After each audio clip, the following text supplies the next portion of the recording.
Welcome to my YouTube channel the future nurse 24। আজকে আমরা অপসের আরেকটি প্রসিডিউর নিয়ে আলোচনা করবো, সেটা হচ্ছে নিউবর্ন এক্সামিনেশন বা নিউবর্ন অ্যাসেসমেন্ট। এটাকে প্রথম ডেফিনিশন জানবো। Newborn assessment or newborn examination is the procedure through which the newborn is assessed to head to foot examination to identify any complication earliest and to treat or correct হচ্ছে the deformity by informing physician। অর্থাৎ purpose of the procedure হচ্ছে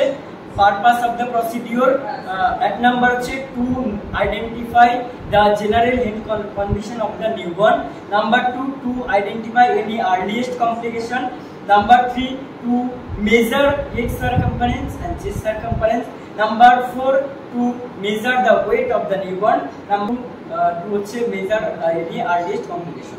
তো চারটি preparation দরকার প্রসিডিউরের জন্য। প্রথম হচ্ছে environment preparation করব, ওয়েল লাইটেড ওয়েল ভেন্টিলেটেড হতে হবে যার যেহেতু এক্সামিনেশন করার জন্য। বেবি এর হচ্ছে প্রিপারেশন করতে হবে, তার জন্য মা যে থাকবে মায়ের কাছ থেকে কনসেন্ট নিয়ে কিন্তু এটা করতে হবে। তো মা আপনার সেটা কি প্রথম বাচ্চা? আচ্ছা, ছেলে না মেয়ে হয়েছে? কত উপাদিন? সিজারে হয়েছে। এখন আপনার কন্ডিশন আর বাচ্চার কন্ডিশন আর বাচ্চার জেনে গেছে। আমি এখন আপনি সহযোগিতা করবেন, আপনার বাচ্চার মাথা থেকে পা পর্যন্ত পরীক্ষা করবো, আর তার সাথে সাথে বাচ্চার মাথার হচ্ছে মা, ঠিক আছে, পেটের মা বা বুকের মা এগুলোকে দেখে দেবো, আর তার সাথে সাথে বাচ্চার ওজনটা বলবো, ঠিক আছে। পার্টিকেলের জন্য একটা ট্রেতে নিতে হবে থার্মোমিটার, একটা থার্মোমিটার দরকার টেম্পারেচার রেকর্ডিং করার জন্য, একটা স্টেথো দরকার বাচ্চার এপিক্যাল পালস দেখার জন্য আর কোনো রকম অ্যাবনর্মাল সাউন্ড যদি পাই। এরপরে টেপ মেজার দরকার, মেজারিং যেগুলো head circumference chest circumference measure করার জন্য। এছাড়াও কি দরকার, এখানে আমাদের যেটা অ্যাভেলেবেল নেই সেটা হচ্ছে একটা অক্সিমিটার, পালস অক্সিমিটার দিয়ে স্পিড চেক করতে হবে। আর তার সাথে সাথে যদি কোনো আননেসেসারি আর্টিকেল ধরো কিডনিস পেপার বা এগুলো দরকার। সেলফ প্রিপারেশন করতে হবে, হ্যান্ড ওয়াশিং করে আসবো অবশ্যই, যেহেতু বাচ্চাকে টাচ করছি, তাহলে যাতে ইনফেকশন না হয় বা আমার নিজের একটা সেফটির জন্য কিন্তু এই হ্যান্ড ওয়াশিং করে আসতে হবে। তার মা এখন আমরা এই প্রসিডিউরটা করার সময় একটা ট্রেতে ন্যাপকিন চেঞ্জিং ট্রে নিতে হবে, আর তার সাথে একটা বাকেট থাকবে, আর বাচ্চার মানে যদি মায়ের কাছ থেকে ড্রেস থাকে সেটা নিয়ে রাখতে হবে। আর তার আগে প্রথমে হচ্ছে সবথেকে রেসপিরেশন কাউন্ট করে নিতে হবে। রেসপিরেশন আমরা কি করে দেখবো, বাচ্চার 2 বছর পর্যন্ত অ্যাবডোমিনাল রেসপিরেশন, তার উপরে হলে চেস্ট রেসপিরেশন দেখতে হবে। তাহলে বাচ্চাকে না কাঁদিয়ে বাচ্চার প্রথমে পুরো 1 মিনিট ঘড়ি ধরা আমাদের হচ্ছে রেসপিরেশন কাউন্ট করতে হবে। এইভাবে পেটের ওঠানামা করে, আর কিন্তু প্রত্যেকটা ভাইটাল সাইনের নর্মাল রেঞ্জ জানতে হবে। এবং প্রথমে নর্মাল রেঞ্জগুলো বলে দিচ্ছি। পালসের নর্মাল রেঞ্জ 150 থেকে 160 বিটস পার মিনিট, রেসপিরেশনের নর্মাল রেঞ্জ 40 থেকে 60 বিটস পার মিনিট। তো টেম্পারেচারের রেঞ্জ হচ্ছে 96.5 থেকে 96.5 degree Fahrenheit, 60 beats per minute, SpO2 90 থেকে 94%, আর বিপি হচ্ছে 25/40 থেকে হচ্ছে 65/60 mm/H। রেসপিরেশন বাচ্চার মোটামুটি এখন আছে 50 বিটস পার মিনিট, মানে এটা দেখার সময় মাকে উঠবো বা আমিও দিতে পারি।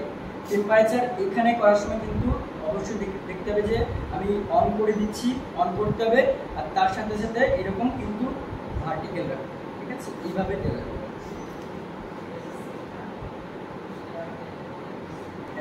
আমরা যতক্ষণ না বিপ সাউন্ড আসবে ততক্ষণ দেখবো। তারপরে এপিক্যাল পালস দেখবো কিভাবে। এপিক্যাল পালস যে মিড লাইন থাকবে, মিড লাইনের থার্ড মিড স্টারনামে, অর্থাৎ স্টারনাম মানে থার্ড মিড স্টারনামে, সেখানে কিন্তু পালস হবে। থার্ড আর ফোর্থের মাঝেও দেখতে হবে, সেখানে আমরা চেক করবো, ঠিক আছে। টেম্পারেচার চলে আসলে এরপরে টেম্পারেচার হচ্ছে বাচ্চার এসছে এখানে 96। এরপরে এটা যখন হয়ে যাবে, এরপরে হেড টু ফুট এক্সামিনেশন হচ্ছে আমরা পারফর্ম দাঁড়িয়ে। এরপরে যখন হেড দেখবো, হেড দেখার সময় হেডের বেশ কয়েকটা জিনিস, অর্থাৎ বাচ্চার এই যে এখানে হচ্ছে অ্যাসেস করতে হবে অ্যান্টেরিয়র ফন্টানেল বা ব্রেগমা যাকে বলা হয়, সেটা হচ্ছে এখানে হচ্ছে অ্যাসেস করতে হবে, অর্থাৎ প্যালপেট করবো। প্যালপেট করলে যদি সেটা হচ্ছে ডিপ হয়, মানে ভিসার যেমন থাকে সেরকম ডিপ হয়ে যায়, তাহলে মানে ডিপ্রেসড হচ্ছে তখন বুঝতে হবে সেটা অ্যাবনর্মাল কন্ডিশন। আর এরকম হচ্ছে প্যালপেট করে বুঝতেই পারবে, যদি ক্লোজ না হয় বুঝতে পারবে। আর এই অ্যান্টেরিয়র ফ্রন্টানেল ক্লোজ হয় কখন, এটা হচ্ছে 18 মান্থে ক্লোজ। এরপর অ্যান্টেরিয়র ফ্রন্টানেল দেখার পর এরপর হচ্ছে বাচ্চার পোস্টেরিয়র ফ্রন্টানেল দেখতে হবে। আর এই অ্যান্টেরিয়র ফ্রন্টানেলের সাইজ কিন্তু ডায়মন্ড শেপের। আর পোস্টেরিয়র ফ্রন্টানেল ঠিক হচ্ছে আমাদের যে ল্যাম্বয়েডাল সুচার থাকে, সেই ল্যাম্বয়েডাল সুচারের হচ্ছে ট্রায়াঙ্গুলার শেপের পোস্টেরিয়র ফ্রন্টানেল পাওয়া যাবে, সেটাও প্যালপেট করে দেখবো। এটাও এরকম ডিপ্রেসড হচ্ছে কিনা বা কোনো মানে সোয়েলিং হয়েছে কিনা, এগুলো প্যালপেট করে দেখবো দুটোর ক্ষেত্রে। আর পোস্টেরিয়র ফ্রন্টানেল ক্লোজ হয়ে যাচ্ছে 6 মান্থ। তো সব জায়গায় প্যালপেট করে দেখতে হবে কোনো সেফালো হেমাটোমা বা ক্যাপুট সাকসিডেনাম আছে কিনা। এই দুটো কি করে ডিফারেন্সিয়েট করা হয়? সেফালো হেমাটোমা হচ্ছে এটা যদি আমরা পেয়ে থাকি তাহলে সেটা প্রবাবেল অফ ফিজিওলজিক্যাল বা প্যাথোলজিক্যাল জন্ডিসের কারণ হতে পারে। এবার এই সেফালো হেমাটোমা হচ্ছে যে সুচার লাইন যদি ক্রস করে যায়, ক্রস করে গিয়ে যদি আমরা কোনো রকম সোয়েলিং পেয়ে থাকি তাহলে সেটাকে আমরা সেফালো হেমাটোমা বলে হচ্ছে কনসিডার করব। আর যদি সুচার লাইন ক্রস না করে, অর্থাৎ সুচার লাইনের উপরেই হোক বা তার আগে হোক, সেরকম জায়গায় কোনো সোয়েলিং যদি বা কোনো টেন্ডারনেস আমরা পেয়ে থাকি তখন সেটাকে আমরা ক্যাপুট সাকসিডেনাম হিসেবে কনসিডার করব। আর এবার এইগুলো ছাড়া হেডের যদি বাচ্চার দেখবো ড্যান্ড্রফ আছে কিনা, হেয়ার কালার কি, হেয়ারের টেক্সচার আছে কিনা, এগুলো কিন্তু অ্যাসেস করব। এরপর হেডে দেখার পর বাচ্চার ফোরহেডে যাব। ফোরহেডের শেপ সাইজ কীরকম আছে দেখবো, ফোরহেডে কোনো রকম হচ্ছে সোয়েলিং বা টেন্ডারনেস আছে কিনা দেখবো। আর হচ্ছে ওই যে যখন ফন্টানেলগুলো দেখলাম, ফন্টানেলগুলো ডিপ্রেস থাকলে কিন্তু ওটা কিন্তু ডাউন সিনড্রোমেরও একটা প্রভাবিত।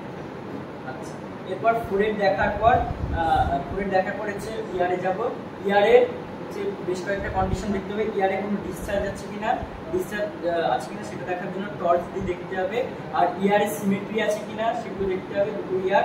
আর তার সাথে সাথে কার্টিলেজগুলো ওয়েল ফর্ম কিনা, আর রিকয়েল আছে কিনা সেগুলো কিন্তু এরকম ঘুরিয়ে বা এটা এরকম হচ্ছে কভার করে তারপর দেখতে হবে। এরপর ইয়ারের আরেকটা পার্ট বললাম, লো সেট ইয়ার আছে কিনা, অর্থাৎ যে এখানে আয়ের এপিক্যান্থাস যে পার্ট বা ফ্লুইড রয়েছে সেখান থেকে আমরা একটা ইমাজিনারি লাইন বা লেয়ার টানবো। সেটা যদি আমার যে মানে ইয়ার থাকে, ইয়ারের পিন না থাকে, পিনার আপার পার্টে যদি এই লাইনটা সোজাসুজি যায় তাহলে সেটা মানে সিমেট্রিক্যাল আছে বা ঠিক লাইনে আছে। এবার সেটা যদি এই যে ইমাজিনারি লাইনের নিচে আরো অনেকটা নিচে যদি আমরা পাই তখন সেটা লো সেট ইয়ার হিসেবে ধরতে হবে। এরপর ইয়ার হয়ে গেল। ইয়ার হওয়ার পর বাচ্চার হচ্ছে আই দেখতে হবে। বাচ্চা যখন কাঁদবে বা বাচ্চা যখন খেলা করবে, খেলার ছলে কিন্তু আপনাদের এই যে ইয়ার মানে আইয়ের কন্ডিশন কেমন আছে সেটা দেখে নিতে হবে। অর্থাৎ বাচ্চার আইয়ের স্ক্লেরাটা প্রপার হচ্ছে হোয়াইটিশ কালার আছে কিনা বা ইয়েলোইশ কালার, কিন্তু তখনই দেখে নিতে হবে, যখন হচ্ছে পুরো ওপেনিং থাকবে চোখ তখনই দেখে নিতে হবে। আর হবে আইটা টার্ন করে লোয়ার প্যালপাবরাল যে কনজাংটিভা থাকে সেটা দেখতে হবে রেডনেস আছে নাকি পেল আছে। ঠিক আছে, এটা দেখবো রেডনেস যদি থাকে তাহলে সেটা নর্মাল, পেল থাকলে সেটা হচ্ছে অ্যানিমিক কন্ডিশন। জিভটাও বাচ্চা যখন মুখ খুলবে, ওকে তো মুখ খুলতে বললে খুলবে না, যখন মুখ খুলবে হা করবে কাঁদবে তখন কিন্তু তার সাথে সাথে বেশ কয়েকটা মাউথের কন্ডিশন দেখে নিতে হবে, লিপ দেখে নিতে হবে, তার সাথে সাথে টাং দেখে নিতে হবে বাচ্চার, তার সাথে সাথে সাকিং সোয়ালোইং রিফ্লেক্স কিন্তু সেই সময় দেখে নিতে হবে। ঠিক আছে, তাহলে দুটো রিফ্লেক্স এখানে দেখে নিব, সাকিং আর সোয়ালোইং রিফ্লেক্স দেখবো। তার সাথে সাথে টাং যখন দেখবো তখন এই টাঙের যে মিউকাস মেমব্রেন আর টাং যখন দেখবো তখনই কিন্তু দেখে নিতে হবে যে পেলনেস ভাব আছে। ঠিক আছে, তারপরে এর আগে হচ্ছে নোজ দেখবো। নোজের এই যে ন্যাজাল ব্রিজ, এখানে কোনো ডিপ্রেসড আছে কিনা বা কোনো রকম সোয়েলিং রয়েছে কিনা। আর তার সাথে সাথে এই যে মানে ন্যাজাল যে সেপ্টামটা পুরো কমপ্লিট আছে কিনা। আর তার সাথে সাথে বাচ্চা যখন মুখে হা করবে তখনই কিন্তু বাচ্চার ওখানে ক্লেপ প্যালেট দেখা যাবে, আর ক্লেপ কিন্তু আমরা বাইরে থেকে বুঝতে পারবো। ঠিক আছে, এরপরে ন্যাজাল নাকে হচ্ছে টর্চ মেরে দেখতে হবে কোনো রকম ডিসচার্জ বেরোচ্ছে কিনা আর কোনো পলিপ আছে। এরপরে এখানে একটা রিফ্লেক্স দেখতে হবে, যেটা হচ্ছে বাচ্চাকে যদি এইভাবে টাচ করলে যেদিকে টাচ করবে সেদিকে কিন্তু মুখটা ঘুরিয়ে নিয়ে যাবে। অর্থাৎ যেদিকে টাচ করো এদিকে মানে বাচ্চা হয়তো ভাববে সেটা একটা কোনো খাবার বা কিছু বা যাই হোক ভাববে, সেটা ভেবে মুখটা সেদিকে, মুখের পাটটা সেদিকে টান করবে। এটা হচ্ছে রুটিন রিফ্লেক্স। বাচ্চার রুটিন রিফ্লেক্স ঠিক আছে। এরপরে আমরা কি করবো, এরপর নেকে যখন যাব, নেকে যাওয়ার আগে যে এই যে পার্টটা এখানে প্যালপেট করে দেখবো, এখানে কি থাকতে পারে টনসিলাইটিস, তাহলে টনসিল এখানটা সরিয়ে যায়। এরপর যে নেক ভেনগুলো ডিস্টেন্ডেড থাকতে পারে বা হচ্ছে সোয়েলিং থাকতে পারে, সেগুলো প্যালপেট করব। তারপরে চেস্টে যাওয়ার সময় চেস্টে কি দেখবো, চেস্টে ক্যাপিলারি রিফিল টাইম দেখতে হবে, আর হচ্ছে এপিক্যাল পালস দেখতে হবে। এপিক্যাল পালস হচ্ছে যখন দেখবো হচ্ছে যেটা বলেছিলাম যে মিড লাইন থাকবে, মিড লাইনে একটু লেফট সাইড করে হচ্ছে থার্ড যে মিড স্টার্নাম সেখানে থাকবে, সেখানে আমরা স্টেটো বসাবো। এদিকে লেফট সাইডে একটু থার্ড মিড স্টার্নামে এইগুলো স্টেটো বসিয়ে পালস হচ্ছে পুরো একত্রিত হবে। 30 বিটস পার মিনিট হচ্ছে আমরা এপিক্যাল পালস পেয়েছি। তাহলে সেটার সাথে যদি হচ্ছে ক্যাপিলারি রিফিল টাইম দেখে নেব, সেটা কোথায় দেখতে হয়, লোয়ার স্টার্নাম বর্ডারে এখানে হচ্ছে 1 2 3 করে স্টার্ট করব, আবার 1 2 3 করে ছেড়ে দেবো, এরকম 1 2 3 আবার 1 2 3 এরকম করে। যদি 3 সেকেন্ডের মধ্যে যদি সেটা ফিরে আসে বা ব্লুইশ ভাব না হয়, তাহলে কিন্তু সেটা ক্যাপিলারি রিফিল টাইম নর্মাল, অর্থাৎ লেস দেন 3 সেকেন্ড হয়েছে। আর যদি ব্লুইশ ভাব থেকে যায় তাহলে বুঝতে হবে সাইনোসিস বা কোনো রকম ব্রিদিং এর প্রবলেম। এছাড়াও চেস্টের শেপ সাইজ দেখবো, মানে ব্যারেল শেপে রয়েছে কিনা বা পিজিওন শেপে হতে পারে বা নর্মাল শেপ সাইজ রয়েছে কিনা। আর তার সাথে সাথে ব্রেস্টের যে নিপেলের ডায়ামিটার হচ্ছে 5 মিলিমিটার থেকে 7 মিলিমিটার হয়, আর সেটা ভিজুয়ালাইজ করে দেখতে হবে। অ্যাবডোমেনে গিয়ে অ্যাবডোমেনের হচ্ছে ইন্সপেকশনে দেখতে হবে কোন রকম স্কার রয়েছে কিনা বা কোন রকম সোয়েলিং হচ্ছে কিনা বা টেন্ডারনেস আছে কিনা, এরকম প্যালপেট করে দেখতে হবে। আর এই প্যালপেট করে দেখতে হবে যে নটা রিজিয়ন থাকে, নটা রিজিয়নে প্যালপেট করতে হবে, বা এরকম টোকা মেরেও আমরা দেখতে পারি। এরকম করে হচ্ছে অ্যাবডোমিনাল এক্সামিনেশন করবো। এরপরে আবার স্টেটো দিয়ে বায়োল সাউন্ড যে এরকম ঝিকঝ্যাক ওয়েতে আমরা বায়োল সাউন্ড শুনতে পারি, বা এরকম স্ট্রেট লাইনেও বায়োল সাউন্ড হয়ে যাওয়ার পর বায়োল সাউন্ড মোটামুটি নর্মালি আছে, অর্থাৎ যে বায়োল মুভমেন্ট বা মুভমেন্ট সেটা ঠিকঠাক নর্মালি হচ্ছে। এরপরে অ্যাবডোমেন এক্সামিনেশন হয়ে গেলে এক্সট্রিমিটিগুলো দেখবো। এক্সট্রিমিটিতে হাত এবং পা দেখতে হবে, আর তার সাথে সাথে এখানে দুটো রিফ্লেক্স আমরা চেক করবো। যদি বাচ্চাকে এরকম হাতে আঙ্গুল দিই তাহলে হচ্ছে বাচ্চা কি করবে, হাতের আঙ্গুল এরকম মুভ করে ধরবে। তো এটা হচ্ছে পামার গ্রাসপিং রিফ্লেক্স। যখন এক্সামিন করবো দেখে নেবো যে বাচ্চার এক্সট্রা কোনো আঙ্গুল রয়েছে কিনা, ওটাকে বলা হয় পলিডেক্টাইলি, বা কোনো আঙ্গুল কম রয়েছে কিনা সেটাকে বলা হয় সিমিডেক্টাইলি। এছাড়াও পুরো যে হাতগুলো রয়েছে হাতের সিমেট্রিক্যাল দেখবো, আর হচ্ছে মুভমেন্ট করতে পারছে কিনা মুভমেন্ট দেখবো, অর্থাৎ জয়েন্ট মুভমেন্ট রয়েছে কিনা সেগুলো দেখবো। আমরা পায়ের দিকে চলে আসবো, পায়ে তো ঠিক সেম, পায়ের সিমেট্রিক্যাল রয়েছে কিনা, তার সাথে সাথে পায়ের যে এখানে প্লান্টার রিফ্লেক্স দেখবো, প্লান্টার হচ্ছে গ্রাসপিং রিফ্লেক্স। এটা কি করে দেখবো, এটা এখানে যদি আমরা হাতের আঙ্গুল রাখি হচ্ছে বাচ্চা কি করবে, এটা এরকম ভাবে মানে ফ্লেক্সড করে আনবে। তো এটা হচ্ছে প্লান্টার গ্রাসপিং রিফ্লেক্স দেখবো, অর্থাৎ পলিডেক্টাইলি বা সিমিডেক্টাইলি কন্ডিশন রয়েছে কিনা সেগুলো অ্যাসেস করবো। তার সাথে সাথে এখানে পায়েরও মুভমেন্ট হচ্ছে কিনা, এরকম পা ধীরে তারপরে দেখতে হবে। তো এটা বুঝে কি হয়, যেদিকে আমরা প্রেস করবো তার বাচ্চা উল্টো দিকে হচ্ছে ঘাটটা নিয়ে যাবে, আর তার এইদিকে যে হাতটা বা লিম্স গুলো থাকবে সেগুলো ফ্লেক্সড হবে, আর তার অপোজিটে যে হাত পা থাকবে সেগুলো হচ্ছে এক্সটেন্ডেড হবে। এরপরে বেবিন রিফ্লেক্সে বাচ্চার পাটা এরকম পায়ের যে সোল রয়েছে সোল পিসে এরকম ভাবে যদি আমরা একটা রিফ্লেক্স মানে কোনো স্টিমুলেশন দিই, তাহলে বাচ্চার যে পায়ের হচ্ছে বুড়ো আঙ্গুল সেটা হচ্ছে এইভাবে মানে বাইরের দিকে রিফ্লেক্সড হবে, আর বাকি আঙ্গুলগুলো এরকমভাবে এক্সটেন্ডেড হবে, মানে সামনের দিকে টান করতে হবে। টান করে ব্যাকে আর কিছু দেখতে হবে না, বাচ্চার হচ্ছে এখানে স্পাইনাল কর্ড থেকে এভাবে প্যালপেট করে দেখতে হবে। কোনো এখানে তো যদি কেন দেখবো এটা নিউরাল টিউব ডিফেক্ট আছে কিনা সেটা দেখার জন্য। এটা বিভিন্ন ধরনের হতে পারে, স্পাইনা বাইফিটা, অক্লুটা, সিস্টিকা এই ধরনের নিউরাল ডিফেক্টগুলো থাকতে পারে, আর হচ্ছে মেনিনজোসিল, মাইলোমেনিনজোসিল থাকতে পারে। এক্সট্রা কোনো এখান থেকে মানে উচ্চমত হয়ে থাকে সেটা আপনারা প্যালপেট না করেই দেখেই বুঝতে পারবেন। তাছাড়া যদি কোনো এখানে টাফ হেয়ার থাকে, সেই জন্য এখানে প্যালপেট করে দেখতে হবে কোথাও চুলের মধ্যে বসে আছে কিনা বা কোনো সুয়েলিং আছে কিনা, এগুলো এক্সামিনেশন করে নিতে হবে। বাটাক্স একটু দেখতে হবে, কোনো একটা মানে ব্ল্যাকিশ মতো স্পট থাকে যেটাকে বলে মঙ্গোলিয়ান স্পট, মানে হচ্ছে অ্যানথ্রোপোমেট্রিক মেজারমেন্ট করে নেবো, সেখানে বাচ্চার এরিয়া চেস্ট দেখবো আর তার সাথে বাচ্চার হেড সারকামফারেন্স কত থাকে। নর্মালি এট বার্থ হচ্ছে 33 থেকে 38 সেন্টিমিটার থাকে, আর চেস্ট সারকামফারেন্স হেডের থেকে 3 সেন্টিমিটার কম থাকে, অর্থাৎ 30 থেকে 33 সেন্টিমিটার। তাহলে এটা যখন দেখা হয় সেন্ট্রাল বাইটাল নিচ থেকে এইভাবে ঠিক মেজারটা ঘোরাতে হবে, আর হচ্ছে টেম্পোরাল বোন যেখানে থাকবে সেখান থেকে পুরো মাথার নিচ দিয়ে এইভাবে পুরো উপরে আনতে হবে। এরপরে এই যে দাগটা যেখানে ক্রস করবে সেটা হচ্ছে আপনার হেড সারকামফারেন্স। ঠিক আছে, এরপরে আমরা চেস্ট সারকামফারেন্স হচ্ছে ব্রেস্ট এর নিপেল লাইন বরাবর যাবে, গিয়ে এখানেও যেখানে হচ্ছে এটা ক্রস করবে সেটা হচ্ছে চেস্ট সারকামফারেন্স। এখানে চেস্ট আর হেড সারকামফারেন্স ইকুইভ্যালেন্ট হয়েছে 6 মান্থ, কিন্তু এখন বাচ্চা চেস্ট সারকামফারেন্স পাওয়া গেল মোটামুটি 29 সেন্টিমিটার। এরপর এখানে বাচ্চার মিডিয়া আপার আর্ম সারকামফারেন্স বা অ্যাবডোমিনাল গার্ড মাপার কোনো দরকার নেই। বেবির ওয়েট করব, ওয়েট হচ্ছে নর্মাল ওয়েট কত, নর্মাল বার্থ ওয়েট হয় 2.5 কেজি থেকে 3.5 কেজি। এরপর হচ্ছে প্রথম 1 সপ্তাহ বার্থ ওয়েট হচ্ছে 10% রিডিউস হয়, তারপরে আস্তে আস্তে ওই 10%টা পরের সপ্তাহে বা পরের 3 সপ্তাহে মেকআপ হবে, তারপরে আস্তে আস্তে প্রত্যেক দিনে 20 থেকে 30 গ্রাম পার ডেতে হচ্ছে ইনক্রিজ করবে।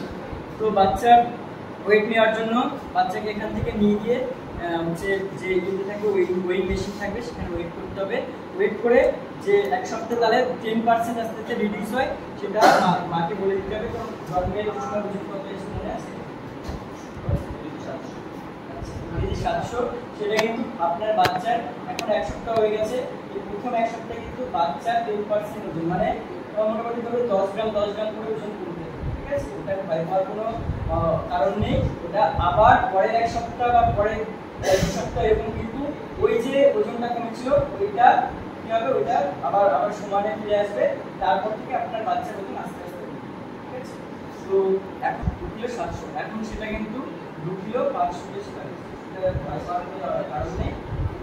এরপর বাচ্চা এখন আপনি পুরো 6 মাস পর্যন্ত আমাদের মেডিকেল টার্মে বলা এক্সক্লুসিভ ব্রেস্ট ফিডিং, মানে হচ্ছে শুধু বাচ্চাকে 6 মাস পর্যন্ত বুকের দুধ ছাড়া কিছু খাওয়াবে, শুধুমাত্র মানে ধরুন কোনো মধু অনেকে বলে বা জল খাওয়াতে বলে, 1 ফোঁটা জলও খাওয়াতে হবে, আর যদিও খাওয়ান ডক্টরের পরামর্শ। আর এরপরে ভাবছেন যে 6 মাস পর্যন্ত বুকের দুধ খাওয়াবো বা এরপরে খাওয়াবো কিনা বা সেটা কিন্তু 6 মাসের পরে কিন্তু পুরো 2 বছর পর্যন্ত বুকের দুধটা কন্টিনিউ খাইয়ে যেতে হবে। কিন্তু 6 মাসের পর থেকে শুধু বুকের দুধ খাবে তা আস্তে আস্তে বাচ্চাকে আপনার ফ্যামিলি ফুড খাওয়াবেন। যেমন হচ্ছে প্রথমে অন্নপ্রাশন যখন করায় আস্তে আস্তে কি হয় তরল জাতীয় খাবার খাওয়ায়, মানে গলা ভাত ধরনের খাবার খাওয়ায়। তারপরে আস্তে আস্তে কি খাওয়াতে হবে, একটু সেমি সলিড মানে ধরুন ওটা ভর্তা করে মানে পেস্ট করে খাওয়াতে হবে। তারপরে আস্তে আস্তে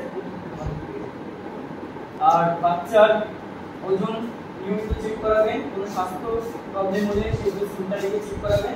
পোস্টনেটাল হচ্ছে চেক আপ করাতে হয়, কোন দিনে আমি বলে দিচ্ছি। বাচ্চাটা এখন এখানে ভর্তি আছে, তারপর 3 দিনে 7 দিনে 14 দিনে 28 দিনে হচ্ছে 42 দিন, এই যে দিনগুলো বললাম এই দিনগুলোতে চেক আপে মানে রুটিন চেক আপে নিয়ে যেতে হয় সেন্টারে। আর তার আগে ধরুন বাচ্চা যদি কোনো প্রবলেম, কোনো ঠান্ডা লাগার প্রবলেম হয়ে থাকে সেগুলোর জন্য অবশ্যই সেন্টারে সমস্ত আর্টিকেলগুলো রয়েছে সেগুলো আমরা টার্মিনেট করব। আর তারপরে যে ফাইন্ডিংগুলো পেলাম সেগুলো যে রেকর্ডিং শিট থাকবে সেখানে আমরা টেম্পারেচার, পালস, রেসপিরেশন, বিয়াজ যেগুলো ছিল আর head circumference, weight, chest circumference এগুলো সব হচ্ছে নোট করব। আর ফিজিশিয়ানকে হচ্ছে সেই অনুযায়ী হচ্ছে ইনফর্ম করবো যদি কোনো অ্যাবনর্মালিটি থাকে। ঠিক আছে, তো আপনাকে অনেক ধন্যবাদ আপনার বাচ্চার এই যে এক্সামিনেশন করতে দেওয়ার জন্য। বাচ্চা কিন্তু সেরকম কোনো মানে সমস্যা পায়নি, শুধু ওজনটা একটুখানি কমেছে, ওটা নর্মালি কমার কথা। তারপর আস্তে আস্তে কিন্তু 270 যাওয়ার পর থেকে ওজনটা আবার নর্মাল অবস্থায় ফিরে এসে আস্তে আস্তে বাড়বে। ঠিক আছে, এই ওজনটা কত করে দিনে হচ্ছে ধরুন 24 ঘন্টায় 2 থেকে 30 গ্রাম করে বাড়বে। আর ওই জন্য নিয়মিত ওজন চেক করাতে হবে, কারণ ওজন কম হওয়াটা সেটা ভালো না। বা ব্লাড টেস্ট দরকার বা যে কোনো সমস্যা হলে